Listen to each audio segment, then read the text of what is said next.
You've probably heard this 1,000 times that good parents open 529 plans. So today we're talking about when a 529 actually helps and when it might quietly hurt. A 529 is supposed to support your family, not trap you or make you feel trapped. And you'd be shocked how often it traps people. Lately, I've been getting more questions about 529s than ever, and they're not basic questions, they're deep ones. Things like, who actually owns this thing? And do I have to name a specific child?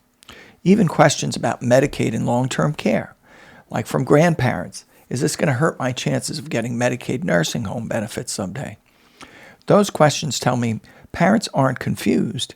They're trying to navigate the pressure of doing the right thing for their kids while living real lives with real family stresses. Let me begin with a family who came into my office recently. They sat down across from me, both of them with that tired, stretched out, thin look that I see all the time from parents who are trying to do their absolute best. The first thing they said was, are we letting our kids down by not maxing out the 529? This couple was in the phase of their life that I call the building phase of their estate. They were accumulating wealth, but that effort was pitted against the need to spend money and to spend time on their family. The parents are literally being pulled in 100 different directions. They're going to sports practice, soccer practice, church commitments. That's when you have to take a step back and say, should we really be worried at this moment about a college fund? And if a contribution, even a small one, is adding pressure, if it's creating arguments or late night budgeting panic, then it's not a responsible financial move. So this couple walked out relieved because they finally heard the rule no one tells parents. You fund education from strength. I'm going to repeat that. You want to fund an education from strength, not from fear, not from guilt, not because you're trying to keep up with the Joneses, right? You want to do it from strength.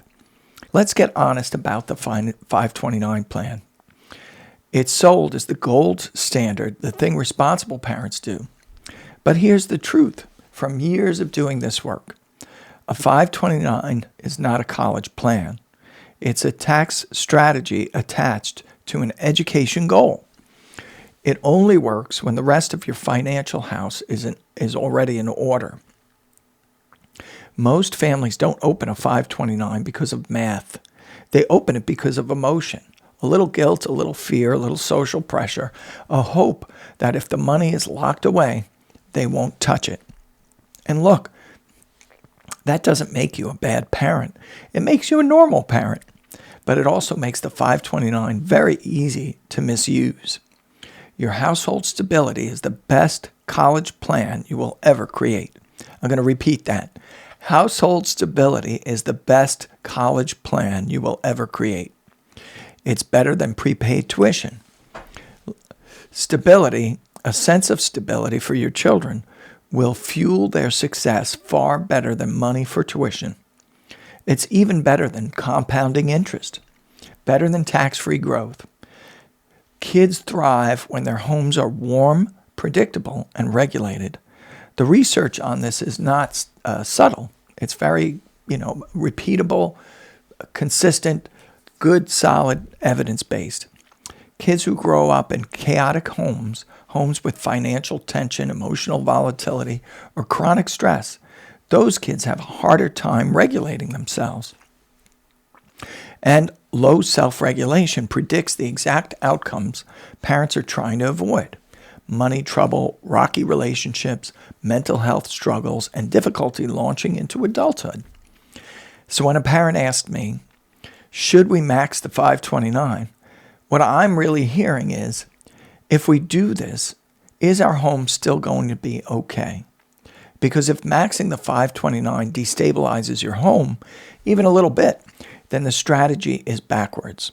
You're trading household stability, the thing that actually predicts child's success, for a tax advantage. Let me pull back the curtain on what a 529 actually is.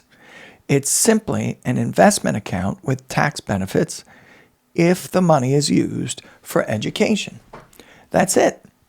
It's not some magical wand that's going to, make all of your intentions for your kids' best success come true. And it's not guaranteed. And it's absolutely not step one of a financial plan. It's step 4 or 5. After your debt is under control, after your emergency fund is real, after retirement is moving in the right direction, and after your home environment is stable. Now, here's a pattern that repeats in almost every family. People overfund early. They get excited or scared or encouraged by grandparents. And, obviously they're operating under this great optimism and desire to do a good job for their kids. So they overfund. And they put more money into the 529 than their situation can support. But life changes, kids change, and suddenly the money's trapped into this account. Maybe the child chooses a cheaper school. Maybe they earn a scholarship. Maybe plans shift. Maybe they decide that they want to build houses instead of going to college. I've seen families end up with 2, 3, or 4 separate 529 accounts with different owners, different investments, different kids, and no written target for any of them. What was supposed to simplify life becomes a pile of unlabeled boxes in the financial attic. Everyone is afraid to touch anything because they don't want to trigger a penalty. This brings me to another family. They were in their 60s. Their kids were grown, launched, doing great, and they came into my office and said, "We still have money in these 529s. What are we supposed to do with it now?" They were genuinely confused. They didn't want to pay penalties. They didn't know if they should change beneficiaries. They weren't sure how it affected their estate plan. One of their parents recently went into a nursing home, so that nursing home expense was top of mind. Was it going to wipe out their inheritance? Could their mom afford it if their dad was in the nursing home? These are things that happen in real life. They had no idea whether the accounts could hurt Medicaid eligibility for long-term care coverage. So that's part of the 529 story no one tells you about, the aftermath. These accounts were created out of love, but like any financial tool, if there's no system behind it, they become a tax puzzle later, or a source of conflict, or an estate planning contradiction. Another dynamic is ownership after a rift in a family. Now, here's the thing every family should know. The owner of a 529 holds the lever, and levers create dynamics. I've watched divorces where the 529 becomes a point of leverage and resentment. I've watched second marriages where ownership wasn't clarified and things got messy. I've watched grandparents accidentally create Medicaid problems because the account was in their name. And I've seen orphan accounts. Those are accounts no one can access because the owner died and no successor was named. None of this is rare. And then there are the classic real-world stories. There's the family who saved diligently in the 529 for years, and then life happened. The roof leaked, the car died, and the emergency fund wasn't where it needed to be. At midnight, they thought, we'll just borrow from the 529 for a minute. And that's when they discovered it wasn't flexible in the way they imagined. Suddenly, there were taxes, penalties, rules they hadn't anticipated, and a lot of stress. Or the family whose child received a big scholarship. Everyone celebrated until they realized the 529 plan was now overfunded and felt like trapped money. Or the grandparents who funded accounts out of love only to discover later those accounts were counted as assets in Medicaid eligibility, which threatened nursing home coverage. These stories aren't exceptions, they're the rule, right? These are real life things that happen. So let's talk about what actually predicts stable, successful kids. Because really that's the goal, right? It's not college. College is seen as a tool, a stepping stone to success. What we really want is just successful kids. And by success, what I really mean is well-adjusted people, who aren't constantly stressed out about money and who have healthy relationships and hopefully have kids of their own, right? I want grandkids. I don't know about you. So what predicts stable, successful kids is not prepaid tuition. It's a stable household. It's warm, structured parenting, routines that make life predictable, family connection, adults modeling healthy financial behavior, conversations about money and values, insisting your kids get a part-time job once they're old enough, right? Let them start figuring out how to spend money by earning it. A 529 can pay for a class, but it can't teach a kid how to become a stable adult, right? And the best place that starts is with stable parents. Now, I want to bring this all together in a framework that's simple. So we're going to kind of come around to that point where I want to give you a framework to use to base, your own investment habit when it comes to a 529. The first layer, the foundation layer, is household stability. You need your emergency fund, your insurance, your retirement contributions, and your home environment to be steady as she goes. That's got to be the one non-negotiable.